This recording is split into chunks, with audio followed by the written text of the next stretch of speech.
नमस्कार दोस्तों। आज हम जिस इंसोम्निया के बारे में बात करने वाले हैं उसका नाम है साइकोफिजियोलॉजिकल इंसोम्निया यानी कि पीपीआई। यह भी एक स्वजनित इंसोम्निया या अनिद्रा है।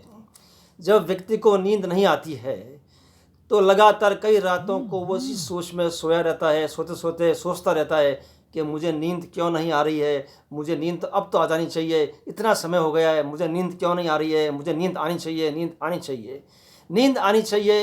एक तो ये सोचने की क्रिया बनी रहती है और व्यक्ति का एरोजल लेवल बढ़ जाता है, उसकी उत्तेजना का स्तर बढ़ जाता है। इस कारण से जो नींद के अंदर जो स्वाभाविकता होती है आने के लिए वह ख़त्म हो जाती है और व्यक्ति अनिद्रा का शिकार हो जाता है।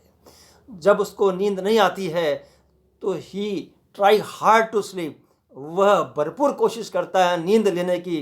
कभी इस करवट सोता है, कभी उस करवट सोता है, नींद लेने के लिए प्रयास करता है और ये प्रयास उसके फिर हाइपर एरोजल की स्थिति पैदा कर देते हैं और इस हाइपर एरोजल की स्थिति के अंदर वह नींद नहीं ले पाता है।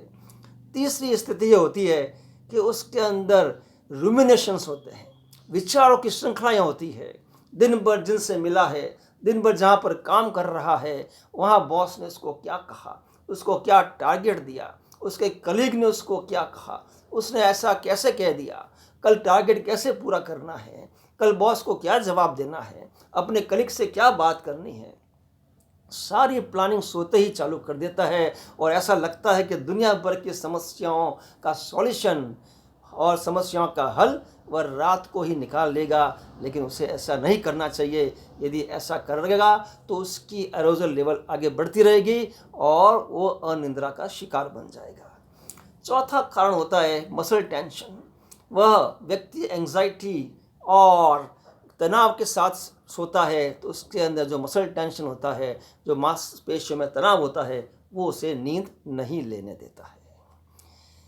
एक बड़ी मज़ेदार बात है इसमें, जब व्यक्ति इस तरह का किसी और गतिविधि में व्यस्त है, जैसे कि टीवी देख रहा है, जब वो नींद के बारे में सोच ही नहीं रहा है तो टीवी देखते ही देखते उसको नींद आ जाएगी।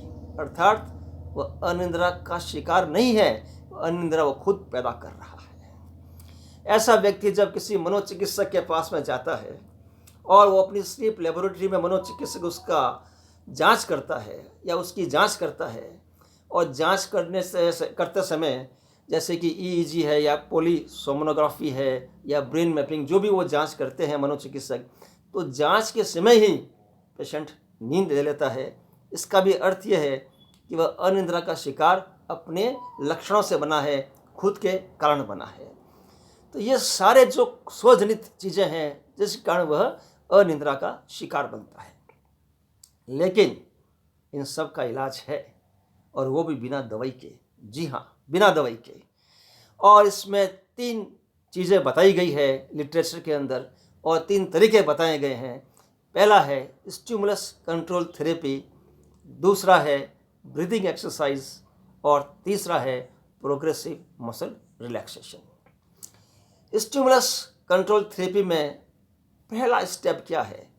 पहला स्टेप ये कहा गया है कि यदि वाकई आपको नींद आ रही है, आप स्लीपी महसूस कर रहे हैं, तो ही बिस्तर में जाएं, अन्यथा बिस्तर में न जाएं। दूसरा स्टेप, बिस्तर को सिर्फ नींद के लिए ही काम में लिया जाए, किसी और गतिविधि में काम में न लिया जाए। जैसे कि आप बिस्तर पर बैठ के ही ताश खेल रहे हैं, बिस्तर पर बैठ के टीवी देख रहे हैं, बिस्तर पर बैठ के ही अखबार पढ़ा जा रहा है, बिस्तर पे बैठ के ही म्यूज़िक सुना जा रहा है, बिस्तर पे बैठ के ही खाना खाया जा रहा है, तो ये बिस्तर का एसोसिएशन गतिविधियों से हो जाएगा, क्रियाओं से हो जाएगा। और व्यक्ति यदि इस एसोसिएशन से ग्रसित हो जाएगा और जब वह नींद लेने बिस्तर पर जाएगा तो उसका एरोजल लेवल बढ़ जाएगा। अतः बहुत ही महत्वपूर्ण है कि शयन कक्ष का बिस्तर सिर्फ नींद के लिए ही काम में लिया जाए। जब आपको नींद नहीं आ रही है तो ज़्यादा प्रयास ना करें। ऐसा नहीं इधर करवट बदली उधर करवट बदली, ट्राई हार्ड टू स्लीप, ये आपकी उत्तेजना बढ़ाएगा। लगता है कुछ समय कि आपको नींद नहीं आ रही है तो शयन कक्ष के बिस्तर से उठकर दूसरे कक्ष में चले जाएं, जहाँ पर किसी नॉन एरोजल एक्टिविटी के अंदर अपने आप को व्यस्त करें, जैसे कोई सूदिंग म्यूज़िक, संगीत सुने जाके। और जब उस नॉन अरोजल एक्टिविटी को करते करते आपको लगता है कि अब तो मुझे गहरी नींद आने वाली है, तभी शयन कक्ष के बिस्तर पे जाएं। और चौथा और सबसे महत्वपूर्ण चीज़, भले ही आप कितने बजे सो रहे हैं रात को, लेकिन उठने का समय निश्चित रखें। या तो कोई 5 बजे उठ रहा है या 6 बजे, जो भी समय है वो निश्चित कर लें। निश्चित समय पर उठने से क्या होगा कि यदि जो कोई स्लीप वेक साइकिल आपका डिस्टर्ब हो चुका है तो वो वापस रेगुलर हो जाएगा। तो ये सब हमने स्टिमुलस कंट्रोल थेरेपी के अंतर्गत आपको स्टेप्स बताए। अब दूसरी थेरेपी है प्रोग्रेसिव मसल रिलैक्सेशन।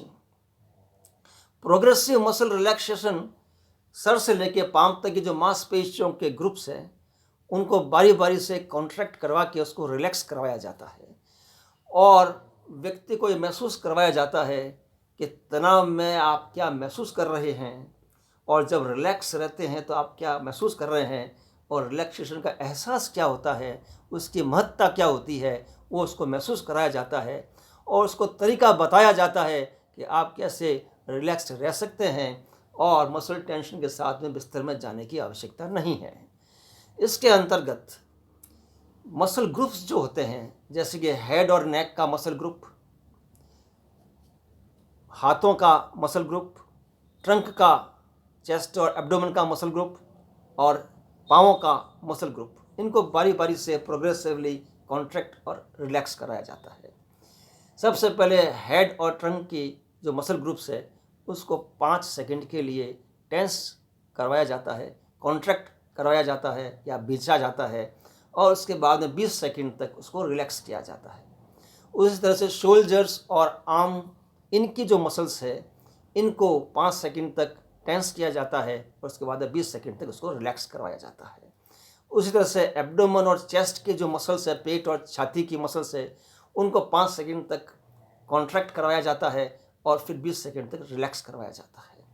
उसी तरीके से जब नीचे उतरते थे पाँवों की और हिप्स की जो मांसपेशियां हैं उन्हें 5 सेकंड तक कॉन्ट्रैक्ट करवाया जाता है और 20 सेकंड तक रिलैक्स करवाया जाता है, और इस क्रिया से उसको रिलैक्स रहने की और रिलैक्सेशन महसूस करने की और जो है और विद्या सिखाई जाती है, उसको ये एहसास करवाया जाता है।